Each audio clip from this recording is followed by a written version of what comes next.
Tá, a gente tem a presença do líder da oposição na Câmara aqui, o deputado Zucco, e a gente vai tentar se aproximar aqui para ouvi-lo, só que a gente está com os equipamentos, então vou pedir licencinha aqui na live. Eu vou com o meu equipamento. Que a gente vai levantar. Eu vou com o meu equipamento que está mais próximo aqui. Está bem aqui, vou mostrar para vocês onde é que a gente está. Então, o ministro Barroso da Corte. Ali.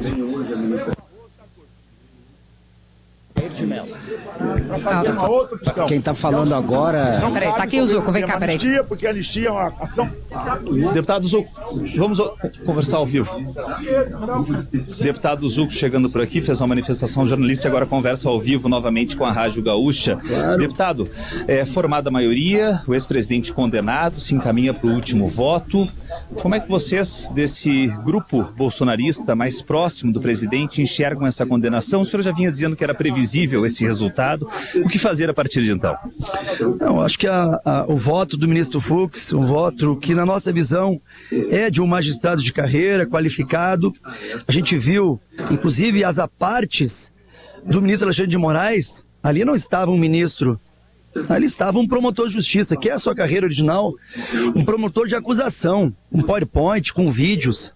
Eu fico me perguntando se ele, como vítima, e aí não sou jurista, mas temos lá no Rio Grande do Sul a exemplo dos irmãos Lamáquia, desembargador Thompson, grandes juristas, se pode uma vítima, acusador e quem condena estar à frente do processo.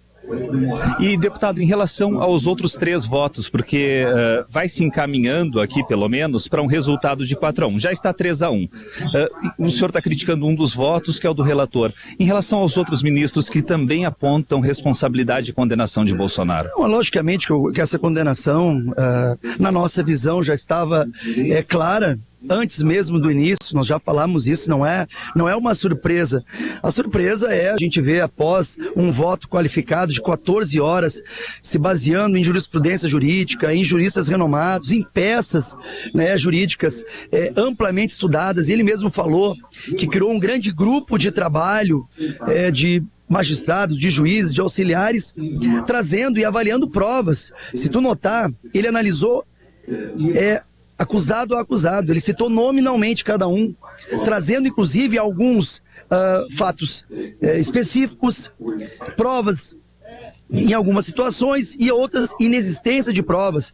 Deixou claro que não há organização criminosa, que não foi usado arma de fogo, deixou claro que golpe de Estado teria que ter um governo deposto, e não houve, não teve emprego de Forças Armadas. Enfim, nós agora temos à frente isso, conversando com vários magistrados e juristas. Se vocês puderem olhar lá, o Ives Granda, que é um renomado jurista, também já deixou claro, isso abre um precedente jurídico muito grande. Lembro, ou relembro, que o atual presidente, inclusive, foi solto em função do erro de foro, da incompetência de foro. E o ministro Fux falou da incompetência absoluta do foro desta primeira turma. Mas já sabemos o resultado, agora o nosso foco é realmente trabalhar a pauta da anistia. Estamos conversando com líderes partidários, com o presidente Gumota, com o presidente Alcolumbre e a todos que nos assistem, que nos escutam, o entendimento. Cabe o plenário do Congresso votar. Ninguém está pedindo que esta aprovação seja sim ou não, mas sim que seja votado. É um tema que precisa ser enfrentado. Ali nós temos 513 representantes, um custo altíssimo para a população brasileira. Tu manter 513 deputados e 81 senadores custa caro. Então eles têm que trabalhar. O mínimo que a gente pede é que seja construído a pauta. Se o resultado for sim ou não, cabe a cada parlamentar. Em pouco tempo, para a gente fechar a nossa conversa, vai se abrir o espaço para os recursos nesse processo aqui. Se for 4-1, tem menos possibilidade de recurso e o transitado em julgado, o fim do processo, deve se dar aí em um mês, algo nesse período. Se tiver mais algum voto favorável, pode ter um recurso mais expressivo.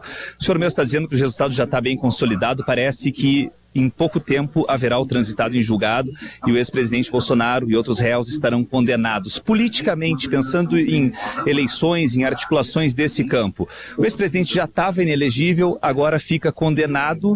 Como esse campo se articula? Com outros nomes? Bolsonaro fica para trás em termos políticos? Olha, a gente acredita, né, e falávamos isso antes, que essa condenação já estava marcada há muito tempo. como tu bem comentou. É logicamente que ele preso não tem como concorrer. Mas também eu posso te dizer, ali no cafezinho dos intervalos, que praticamente todos os advogados de defesa, baseados no voto do ministro Fux, estão trabalhando possíveis peças a serem apresentadas aqui no Supremo. Peças com substância jurídica. Se vocês forem avaliar, e a votação dos magistrados, dos ministros, cabe a eles, mas a diferença da apresentação do ministro Fux em relação ao Alexandre de Moraes, em relação ao Flávio Dino, e agora a ministra Carmen Lúcia, foi muito grande.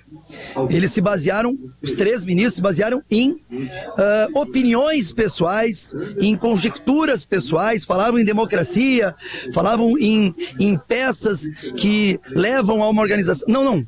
O que nós vimos do ministro Fux foi fatos, provas ou não provas, que trouxeram o voto final de 14 horas. Então, é nisso que a gente se baseia, e eu espero que agora a defesa possa fazer seu papel e anular esse julgamento. Obrigado, Tenente Coronel Zucco, um dos personagens mais presentes aqui entre os deputados aliados do ex-presidente Bolsonaro e dos demais réus. Ele que nessa segunda semana vem fazendo as vezes centrais de representante da voz desse campo. Representante da voz desse campo. Vou voltar para o meu lugar, a Kelly me ajudou aqui para a gente conseguir transmitir em imagens a entrevista com o Tenente Coronel Zucco, e a gente volta a acompanhar, Chu, o julgamento na voz do ministro Cristiano Zanin. Chu.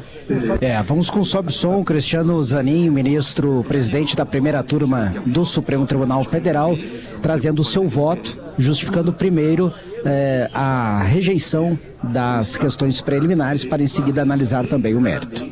Deliberadamente e da condição expressa, da concitação expressa a um desejado uso do poder das Forças Armadas. Havia clara divisão de tarefas. Jair Messias Bolsonaro é apontado como líder da organização criminosa diante da sua posição de comando referendada pela prova documental, que indica que todos procuraram a ele se reportar, além de ser o maior beneficiário das ações da organização criminosa. Como já disse aqui o ministro Alexandre de Moraes, comandante da Marinha, que disponibilizou seu contingente para que o plano tivesse êxito. Prossigo no meu voto, dizendo que a prova dos autos permite concluir, que eu vou fazer referência ao longo do voto, que os acusados objetivavam romper com o Estado Democrático de Direito, valendo-se deliberadamente e da condição expressa, da concitação expressa a um desejado uso do poder das Forças Armadas. Havia clara divisão de tarefas. Jair Messias Bolsonaro é apontado como líder da organização criminosa diante da sua posição... Crimes imputados pela Procuradoria-Geral da República. 7 dos réus são acusados de 5 crimes. Tentativa de golpe de Estado, abolição violenta do Estado Democrático de Direito, organização criminosa, além de dano qualificado ao patrimônio da União e também dano ao patrimônio público. Estes 5 crimes são imputados a 7 dos réus, 3 deles ao delegado Alexandre Ramagem, ex-chefe da Agência Brasileira de Inteligência. A maioria está formada e agora estamos no último voto, que é o do ministro Cristiano Zanin, que é o que tudo indica, pelos apartes que já fez até agora, deve acompanhar a posição majoritária. Do lado de fora aqui do Supremo Tribunal Federal, falaram há pouco parlamentares da oposição, nós reproduzimos agora na Rádio Gaúcha, inconformados, é claro, com o resultado, mas já dizendo que isso era esperado e vendo, Kelly Matos, uma porta para questionamento futuro no Supremo Tribunal Federal em razão do voto divergente, do voto isolado, que foi o do ministro Luiz Fux. A divergência, Pedro, boa tarde para ti, boa tarde para os nossos ouvintes. A divergência ela é importante para as defesas no sentido de se abrir uma possibilidade para questionar, para levar adiante. Eu conversei com muitos juristas, os quais em voto apenas não abre espaço para a apresentação de um embargo infringente, que levaria este tema ao plenário, por exemplo, né? Uma questão tão técnica, às vezes é difícil de quem não está nesse meio compreender. Mas teria que ter 2 votos diferentes, divergentes. Por enquanto a gente não tem. Por enquanto tudo indica que será um 4-1 aqui. O placar deverá ser de 4-1.